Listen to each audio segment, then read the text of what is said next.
So the Puma King is back after 50 years, rivaling the Copa Mundial, and now it takes on a new cool kid on the block kind of feel. But is it as good as it ought to be? Like, subscribe, and all that good stuff, and let's get cracking.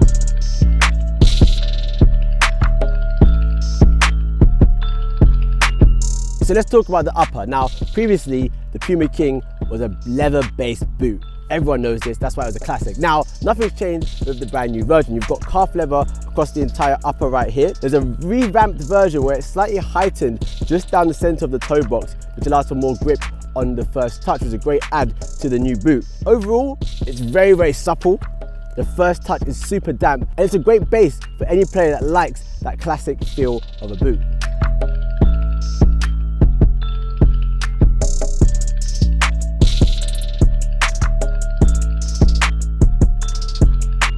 Okay, let's talk about the sole plate.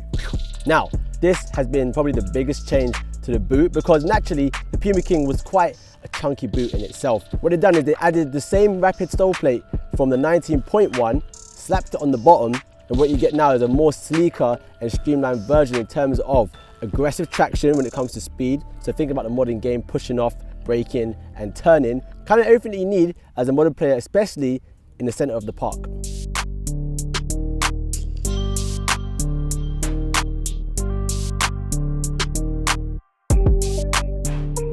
Alright, so we talked about the sole plate, now we're moving on to the Evo knit collar. To be honest, this is probably the best part of the boot. You've got that Evo knit base underneath. And so when you slide your foot inside, you get this super, super comfortable fit. I'm talking one of the best fits probably out on the market at the moment. That combined with the leather, sensational stuff.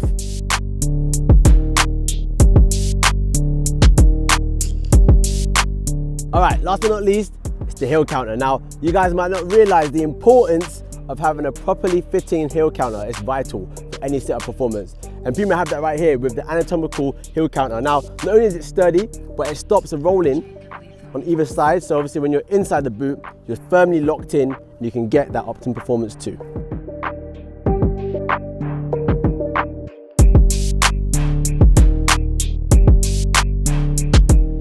All right guys, so what do I think about the Puma King? Well, I definitely think it's a brand new boot entirely. I don't think it's a remake of the previous classic.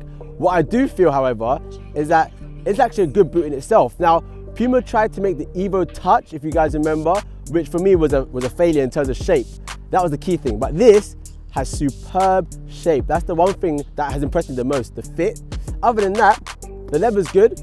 It competes with the Copa 19. I wouldn't say it's good as a Mizuno leather, but it's great leather for the market as it stands.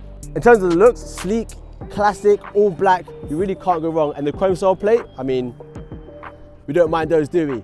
Let me know what you think in the comments below. Subscribe, like, all that good stuff, and I'll catch you on the next episode. I'm AK signing out. Peace.